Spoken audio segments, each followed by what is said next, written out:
In Chicago, some murders don't just leave behind crime scenes, they leave behind footage. Caught on security cameras, street poles, and corner store glass, these killings unfold in real time with no filters, no warnings, and no turning back. Before it was 1:13 a.m. when the confrontation turned deadly on the 7800 block of South Eberhard Avenue. A 20-year-old woman, 78th and Eberhard is, nigga, I think that's probably what, like Inglewood? Man. Brown stood arguing with a group of females when a man emerged on foot and fired 2 shots into her face. She dropped instantly, but it's what happened before the murder that adds a chilling layer. Surveillance footage captured 2 suspected individuals just moments earlier trying to enter a nearby store. The glass doors reflected their faces as they pulled on the handles. Closed. They hesitated, then turned and calmly walked off. Moments later, Melina was gunned down. No masks, no rush, just quiet, deliberate movement caught on camera. 2 figures moving with intent. Whether one of them pulled the trigger or helped set the stage remains unknown. But that short clip, seconds long, may be the only visual clue left behind in a murder that unfolded in the shadows. Now, listen, usually when it's some type of girl, like, when a girl get unalive like that, bro, it's usually 2 things. Usually it's either like an innocent bystander or she was in some gang type shit. You know what I'm saying? Or it'd be a third one, or it'd be some female, like females be having their own little beef, even though it be over nothing most of the time. But females be having their own little beef. So I'm wondering why you would just walk up on a girl and just face shot her like that, though. I don't get that. Late on a Sunday night, gunfire echoed through the near west side of Chicago. In Austin? At 10:47 Austin cracking p.m. right now, boy.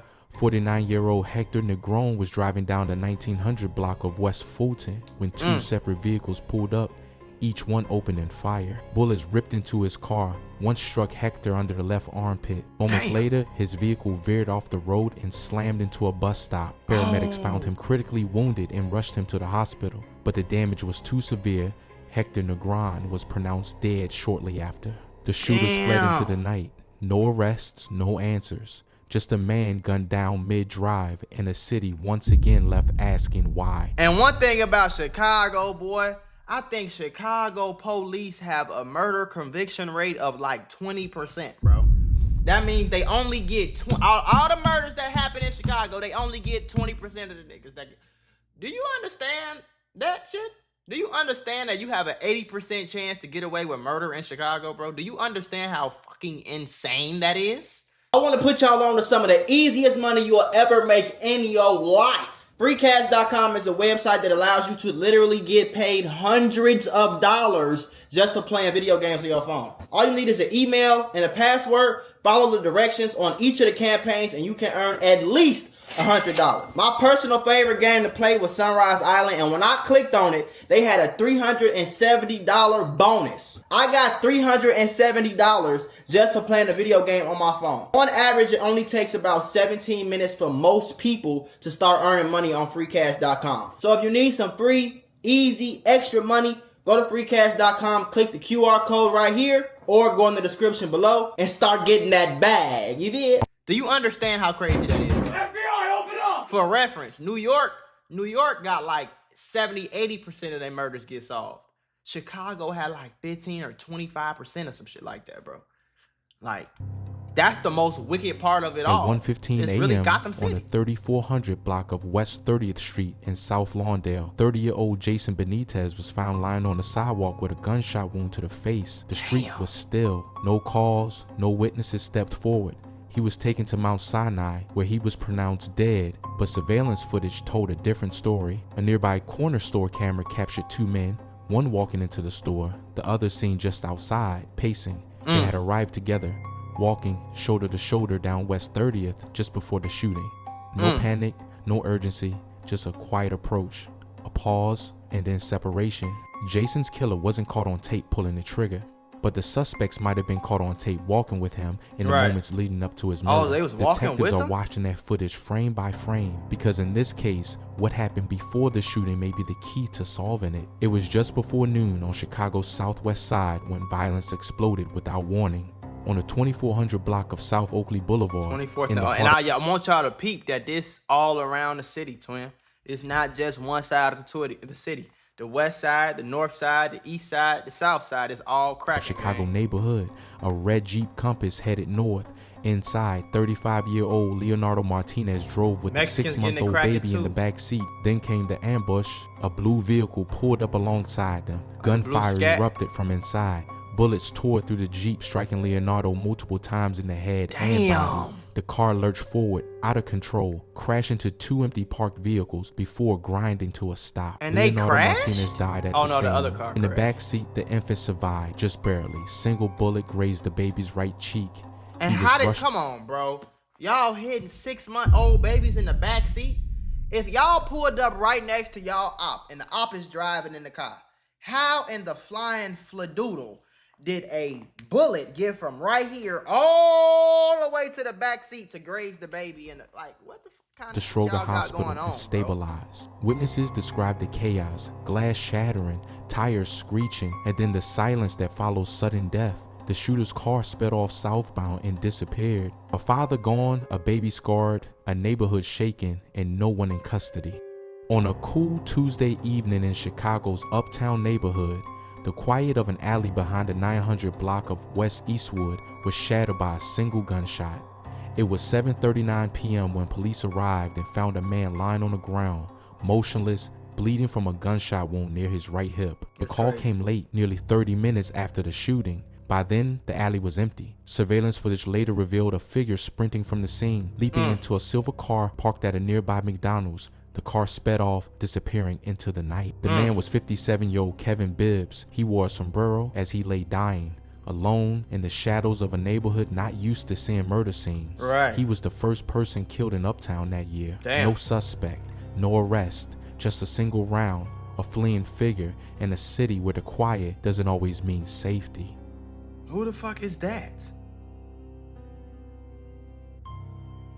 I ain't gonna lie though, it's never safe in Chicago. Please don't get it fucked up. Like, don't get me wrong, Chicago, it's like any other city. If you not from Chicago and you go out there, you mind your business, you go shopping, you go out to eat, shit like that, you'll be decent. Like, motherfucker ain't gonna just rock, like, you know, it ain't like just goddamn, you know, it ain't the purge out there. Motherfucker just see you, just slice your head off. It ain't like that.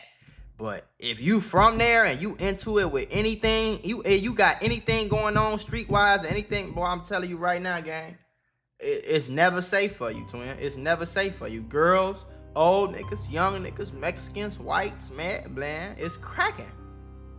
It's cracking. And who the fuck is this girl? Is she the one who supposed to have shot him? At 1:20 a.m., a quiet street in Chicago's South Shore neighborhood echoed with the sound of an argument, then gunfire. On the 7800 block of South Merrill Avenue, someone called 911, reporting the shouting. But no victim was seen. No gunshot alert came through. The system that once flagged gunfire instantly shot spotter. 7 long minutes passed. Then the call came. A man was lying motionless in front of a house. Alonzo Smith, 56 years old, was found unresponsive and pronounced dead at the scene. Damn. No suspect, no motive, just a late dispatch, a life lost, and the neighborhood left wondering if things might have gone differently. If the Why he the suspect? March 26, 2025, just after 5 a.m. on the 10,100 block of South Prairie Avenue near Bennett Elementary School, 25-year-old Sam McQuist B. Thompson was walking with 3 men he likely trusted until they turned on him. Surveillance footage shows the group moving casually down the street. Then suddenly, one of the men jogs ahead. Another, walking just behind Sam McKees, pulls a gun and fires from point-blank range. That's crazy. The first shot doesn't kill him. Sam McQuist flinches, ducks, tries to escape, but before he can get far, both men unload. More than 35 bullets are fired, sending him crashing to the grass. So he ran ahead and they all just smoked him. For what reason, though? They basically backdoored him. The back door wide open in Chicago, though, gang. And I don't know when this shit got cool, but boy, this scary. And imagine, like, you just with your homies, you do something real quick, you hear some shots, you flinch, you like, oh, what's going on? You realize they blowing at you. That's a Falls. man. The shooters keep letting off rounds. This wasn't random. This was a backdoor setup, and the full uncut footage, too graphic for YouTube, is available now at TopTrendReportTV.com. It's broad daylight when a black Dodge Charger cruises slowly past the block. Nothing unusual until you notice the build, tinted windows, spotlights. It looks almost like an unmarked police vehicle, but it isn't. They don't have them Surveillance popular captures police what cars in happens Chicago next. though. They don't have Chargers. You me like a Ford Explorer or something, but they don't have like Chargers, unmarked in Chicago. Maybe like one or two, but like it's not like a regular thing. I'm trying to see what it said. It's like somewhere on the northwest side or something. Moments later, the same Charger circles back and stops. Two suspects jump out, one of them wielding an assault-style rifle. Oh shit. Without hesitation, they run down their target and open fire in the middle of the street. Shells hit the pavement, the victim collapses. Woo! Within seconds, the shooters are back in the car, speeding off before anyone can react. It's fast, organized, and calculated. Yeah, that The was fool fast, organized, and calculated. They hopped out, did their business, got back in the car so quick, boy, you couldn't even say swiftly do. Uncut footage Look how shows fast it they got all. back in that car, short. What happened before the shooting, the exact moment of the ambush, and the raw aftermath as paramedics arrive on scene, trying desperately to save a life right there in the street. It's too graphic for YouTube. Watch the full, unfiltered video now at TopTrendReportTV.com. Viewer discretion advised. In Chicago,